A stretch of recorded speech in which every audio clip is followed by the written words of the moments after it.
Education in the 19th century. The educational thought of the 19th century experienced significant changes through two primary perspectives, nationalism and developmentalism. This period was marked by dramatic political, economic, social, and cultural transformations. Particularly influenced by rationalism and enlightenment, there were political revolutions, and the rise of capitalism characterized by the Industrial Revolution took shape. During this process, a shift occurred from an aristocratic society to a civic society, and a new humanism emerged with a focus on human reform. The emergence of nationalism in the 19th century facilitated the formation of independent nation-states based on ethnic units. Consequently, education aimed to cultivate citizens who could be loyal and serve their country became emphasized. Education was recognized not as a personal or communal endeavor but as a national undertaking, leading to the strengthening of public education systems. However, this emphasis on public education also restricted individual freedoms and parental choices, presenting some negative aspects. By the early 20th century, this culminated in extreme situations like wartime mobilization. Developmentalism, or developmental theory, focuses on studying the essence and function of the human mind, emphasizing the psychological aspects of education based on child-centered principles. Similar to Piaget's theories, it highlights the natural developmental stages of children and argues that it is crucial to adjust education according to children's internal growth rather than external adult standards. Rousseau's educational theories played a pioneering role in this developmental view. Pestalozzi was also a significant figure who viewed human nature as inherently good and expressed the ideology of national education through the harmonious development of the individual. He emphasized the pursuit of personal and societal salvation through education, advocating that education should recognize the human being as a dignified individual rather than a mere means. The educational thought of the 19th century developed along the dual axes of nationalism and developmentalism, each possessing both positive and negative aspects. These discussions offer important insights into understanding modern educational systems. Additionally, there is a need to examine whether public schools have integrated citizens and strengthened the nation and whether more citizens benefited from educational opportunities. In England, the mid-17th century civil war between Anglicans and Puritans led to a state without a monarch. The Puritans seized political power by executing Charles I, but the monarchy later restored, leading to the repression of the Puritans. To prevent this, various regulatory laws were introduced, significantly impacting education. After losing political power, the Puritans focused on trade and commerce, leading to the expansion of the middle class. This created a demand for innovative schools, and several free private academies were established by nonconformist ministers. These schools emphasized secular and modernized curricula, concentrating on English, mathematics, and natural sciences. As the economy grew, traditional educational curricula diverged from practical needs, leading to the gradual decline of grammar schools. Conservative corporate schools attracted middle-class students and experienced rapid growth, while grammar schools faced increased closures. Thus, the middle class sought out new private schools for practical alternatives. Traditional grammar schools focused solely on classical education, witnessing declining student numbers, whereas dedicated teachers continued to teach ancient languages and literature. Meanwhile, financial needs prompted grammar schools to modernize their curricula. New private schools gained attention for their innovative teaching methods, including various subjects such as mathematics, geography, and science. Underprivileged families could not afford high tuition fees and primarily attended charity schools or private dame schools operated by religious organizations. Charity schools provided basic reading education, but their objectives often revolved around instilling the moral views of patrons. Dame schools still taught impoverished children to read and write, with lower tuition fees sought after by these families. The monitorial system operated by having advanced students teach their peers, allowing a cost-effective means to accommodate many students. However, this system also depended on the capabilities of the teachers, posing risks to the quality of education. The Church of England established monitorial schools to prevent these deficiencies, but the focus was on conforming the lower classes to subordinate roles. The government's role expanded significantly. Major religious schools receiving government funding endeavored to broaden educational opportunities and began to operate under government oversight. However, this intervention resulted in deteriorated educational quality and student welfare. With the passage of the Education Act, Government funding for schools was adjusted based on student attendance and exam results.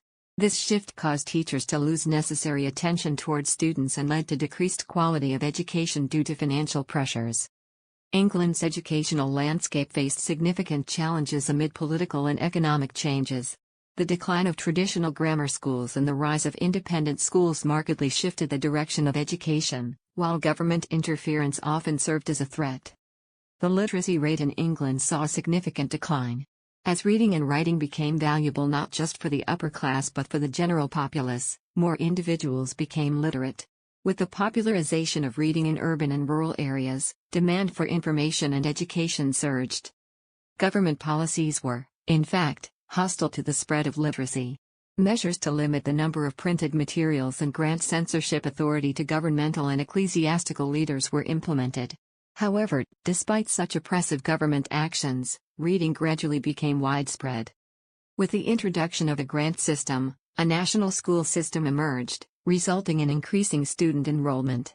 The establishment of private schools continued to yield meaningful outcomes, with their growth surpassing that of public schools. Private schools still provided educational opportunities for many students and had a positive impact on literacy rates. Economically, England's private schooling system is recognized as one of the most successful cases globally, with graduates from private secondary schools excelling in practical fields. This cultivation of talent contributed to England's emergence as a manufacturing powerhouse. The transition of England's educational system clearly faced governmental interference, but private schools played a vital role in driving social and economic development. The growth of private schools became a foundation for providing better educational opportunities to students and positioned England high in the global economy. In France, following the 1789 Civil Revolution, political turmoil ensued. During this period, France experienced various forms of government, including republicanism, imperial rule, and constitutional monarchy, which exacerbated political chaos. The fundamental characteristics of French education can be relatively clearly explained against this political backdrop. The control of education by Louis XIV marked a significant turning point in the history of French education. By issuing edicts to restrict the establishment of universities, monasteries, and religious and secular communities, the king reinforced strict management of education. This centralizing form inhibited the establishment of large educational institutions while allowing small schools to continue appearing and operating. Even after the revolution, education continued to be used as a political tool. The revolutionary government sought to eliminate religious influence from the existing education system. However, this process resulted in a deterioration of educational quality and increased political turmoil, leading to the discontinuation of education and mass layoffs of teachers. Ultimately, the plans of the revolutionaries were implemented on a local level. Though the education situation in France remained serious, some philanthropists attempted to improve the educational system by introducing the monitorial school model from England. Monitorial schools were established in Paris, providing students with efficient group teaching methods to teach reading and writing more effectively. As monitorial schools gained popularity, the government and churches began to suppress their independence and secular nature. In particular, the church criticized these schools and attempted to indoctrinate students into their doctrines. Despite this pressure, monitorial schools achieved considerable success. With the restoration of the monarchy, the political power of the Catholic Church was re-established. The Church made substantial efforts to regain control over the education system, leading to a stronger connection between public education and the Church. The Church's efforts to secure control over state universities ultimately compromised the independence of education and significantly restricted the freedom of teachers and schools. The educational policies in France underwent a complex historical flow marked by political power struggles even after the Civil Revolution. The education system continued to be utilized as a political tool, losing independence under the influence of both church and government, despite the development of secular and meritocratic educational systems. This process resulted in deteriorated educational quality and haphazard management issues, continuing various transformations and challenges in the French education system over time. The French teacher certification system failed to adequately assess teaching abilities, contributing little to the improvement of educational quality. Subjective criteria were often applied in teacher appointments. Political struggles surrounding control over education persisted. Although education expanded widely, elementary education remained subject to changes dictated by political circumstances. For example, measures to standardize educational content and require teachers to pledge loyalty to public officials were implemented, which ultimately harmed educational quality and diversity. The government endeavored to expand public education nationwide, yet citizens' choices regarding education remained limited. Independent monitorial schools successfully developed in response to public demands, but the government oppressed them while seeking to diminish the competitiveness of existing private schools through public options. This led to restrictions on innovation and freedom, ultimately stalling the development of independent schools, which were exploited as political instruments following the Civil Revolution and often disrupted social harmony. In the United States, education was institutionalized before independence, with local schools established and parents involved in choosing textbooks and selecting teachers. Teachers would visit students' homes and listen to parents' feedback. In populous areas, numerous independent schools emerged, with teachers recruiting students through local newspaper advertisements and word of mouth. The successful outcome of elementary education led the people to learn about history and the Constitution. However, school education heavily focused on rote memorization. After the United States declared independence, each state was recognized as an autonomous entity, with literacy viewed as an essential asset. Parents sought further education for their children, though conditions in the South and West were poor. Yet even in settler cabins, some works of Shakespeare were discovered. Educational opportunities for Black students faced immense challenges. Instances of Black students being excluded from public schools in Boston were frequent, and some Black parents demanded the establishment of separate schools for their children.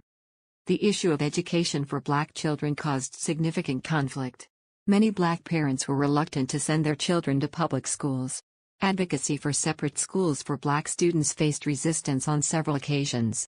Ultimately, separate schools were established for Black students, but they still faced numerous restrictions.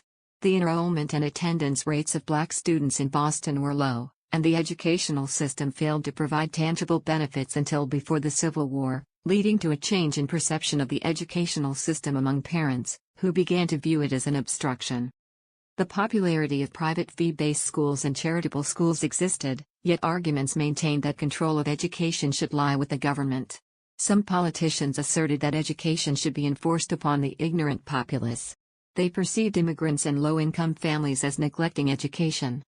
By the mid-19th century, a consensus emerged regarding the necessity for compulsory education systems. In this context, Horace Mann believed that mandatory public education could address crime and poverty. He emphasized that public school education could protect society. As public school systems developed, the demand for integrated education grew. However, the integration resulting from this process was not always positive, and issues of inequality and racism concerning education for Black individuals remained severe. While American public schooling had numerous positive impacts, it frequently failed to adequately respond to external changes and diverse social demands. The development of public education in America did not uphold the ideologies and principles advocated by Horace Mann.